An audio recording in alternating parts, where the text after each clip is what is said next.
O garo sa ritali na sa ato mga balita, si Cebu City outgoing Mayor Raymond Garcia na ginaot ngay padayon sa musunod nga administrasyon ang iya mga nasugdan nga mga programa o man mga proyekto alang sa dakbayan. Kasama mo sa balita Radio Man, Eli Bolonos.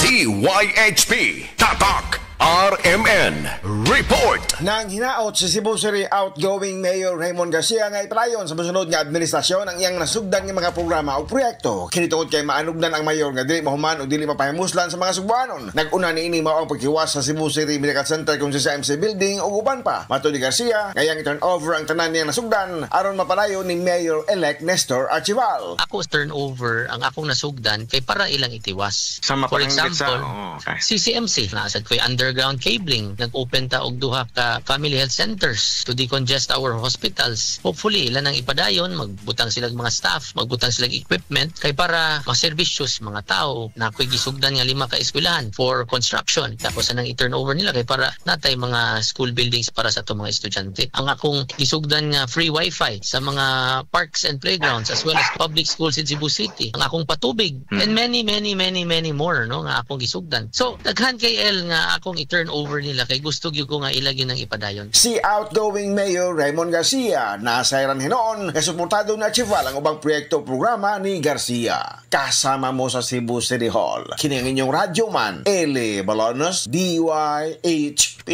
Tatak RMN. Radyo mo nationwide. DYHP RMN Cebu, the official overall number one. Radyo mo nationwide. Balik ta sa ito mga balita, ang happy sa PRO7 ipaygayon kini og kinalit nga inspeksyon panahon pagis kagabion sa lain-lain nga mga police stations diri sa lalawigan sa Sugbo. Kasama mo sa balita Radio Man Arnold Bustamante. DYHP Tatak RMN Report. Base sa medical nga pagtuon nga natala sa British Medical Journal ang ubos ng vitamin D3 level sa atong dugo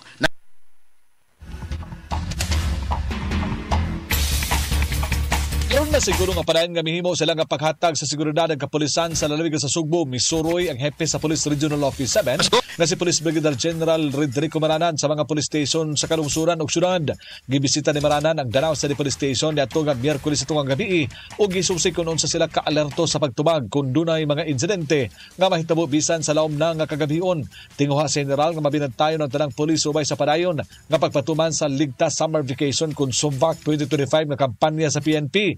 Miawhag si Maranan sa mga police station nga padayon nga alerto o andam sa pagtubag kung andunay krimen nga mahitabo aron nga magpabiling malinawon ang tibok Central Visayas. Lagip sa gipatutukan sa general ang mga dapit na suruyanan sa probinsya nga dugukunon sa mga bisita gikan sa mga langyaw ug lokal nga mga turista.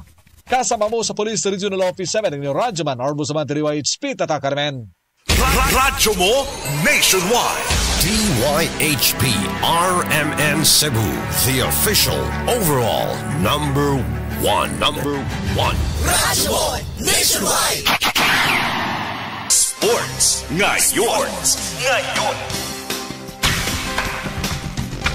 Ato nga balita sa sports, iatod karon sa atong sports analyst ug international boxing judge. Kasama Edward Liga sa linya nato ron. Kasama Edward, maayong buntag.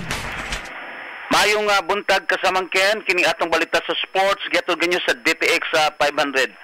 Napugos sa Denver Nuggets ang nga mopaigayon og Game 7 no sa ilang serye tali sa Oklahoma Thunder human gipildi ang Thunder kagahapong adlaw sa score nga 119-107.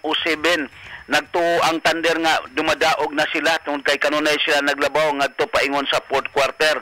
Apan na nausab ang kartada sa dihang lihok pag-ayo no ang mga veterano sa Nuggets sa man Nikola Jokic ni Jamal Murray ug mga kaubanan aron gyud kuhaon ang Game 6 diin midaog sila. Ang Game 7 ipahigayon kini dito mismo sa home court sa Oklahoma no sa Thunder. Ang kung kinsa ang mudaog tali sa Nuggets ug sa Thunder maunyay makontra no sa Minnesota Timberwolves nga diin ilang gipukan ang Golden State Warriors sa second round sa playoff. Samtang sa Eastern Conference Division nagpaabot na usab no ang Indiana Pacers kung kinsa ang mudaog sa tali sa New York Knicks o sa Boston Celtics alang sa conference finals. Sa boxing nagsugod na og training no si pambansang kamao og 8-time division world champion Manny Pacquiao sa iyang umaabot nga away nga gikatakda karong buwan sa Hulyo karong tuiga. Human mapakya si Pacquiao pagkuha og lingkuranan sa iyang pagbalik sa Senado, matod ni Pacman nga iyang gidawat ang iyang kapildihan ug mubalik siya pagsuway og away ibabaw sa ring no. Ipakita usab nga bisan pa man nga 46 anyos na siya, aduna pa siya ikabuga sa boxing. Kini nga itong balita sa sports, gihatod kanyo sa DTX 500. Pwede ba ang edad-edaran mahimong mabatanon? Mag DTX 500, ang DTX 500 adunay superior antioxidants nga mao'y nagprotekta sa mga selula, apil na ang mga nadaot nga mga skin cells o gipagrabe kini sa pollution, UV rays, pag-inom sa mga alak nga makahubog og pagpanigarilyo. Ang excessive accumulation sa free radicals mo resulta kini sa oxidative stress. Kini makitaan sa mga wrinkles ug folds sa panit. Mutumaw ang mga dark spots ug uban pang mga sinyalis samtang magkaedad. Ang DTX 500 kampiyon sa proteksyon nga adunay 1.3 million ORAC units sa antioxidants. Epektibo kining pangontra sa free radicals ug oxidation. Sa DTX 500 atong panit mabatanon, internal organ limpyuhon ug ayuhon. Ang DTX 500 nindot usab sa diabetes, fatty liver disease, cardiovascular disease, high blood pressure, sakit sa mata, sama sa glaucoma ug cataract, kidney disease, gallstone sa formation, hyperacidity, insomnia, acute pancreatitis ug GERD. Unsa pay imong gipaabot? Mag DTX 500 matag adlaw, aprobado sa mga eksperto og sekreto sa mga gwapo. Kasama mo sa paugnat sa kusog, Radyoman Edward de la Serna Ligas, DYHP. Tatak! Amen! Ato nga balita sa sports nga gyatod ni kasabag Edward Ligas. May nagtapos sa ato mga balita nini mga oras sa